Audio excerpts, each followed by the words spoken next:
E aí aumenta a sua responsabilidade, né? Claro, mas é normal. É aquilo que a gente diz, né? É melhor você ter uma Ferrari na mão para dirigir, né? Do que um Fusca, pelo menos aí você vai falar assim, você sabe dirigir? Eu sei. Né? Então, a convicção se aumentou, trouxe mais jogadores, veio um jogador, que bom, então o presidente deu opção. Então, aí não é responsabilidade do clube dizer assim que não deu opção. Então aí agora a comissão técnica junto com os jogadores que tem que se virar para trabalhar e arrumar os resultados e ganhar jogos. Eu lembro que lá atrás, antes de começar a Série B, tanto você quanto o Sérgio alinhavam o discurso de que o Londrina ia com esse time por conta do entrosamento, que foi um fator preponderante.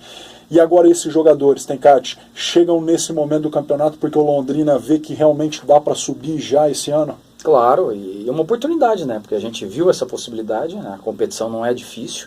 Ela é difícil, mas ela não sem falar assim, é impossível de você concretizar isso aí. Então, tá tudo no mesmo nível, por isso que a gente fala que não é difícil. Então, inclusive, o primeiro turno, a gente se lamenta e por alguns pontos que a gente perdeu em casa, que fala, não tinha como perder, o Londrina estava muito bem. O jogo Criciúma foi evidente, né, e deixamos escapar. Né, fora do Sampaio, que era um jogo teoricamente fácil, se tornou difícil porque aí esse jogo a gente não produziu. Luverdense, então, o próprio Goiás, fora que a gente estava ganhando o jogo, estava tranquilo na partida, né, e deixamos sofrer o empate, até tivemos depois no finalzinho melhor para ganhar o jogo. Então você vai se lamentar por alguns jogos aí, mas passou, então você vislumbra isso no segundo turno, que é possível, tem essa possibilidade, então nós vamos trabalhar para essa possibilidade.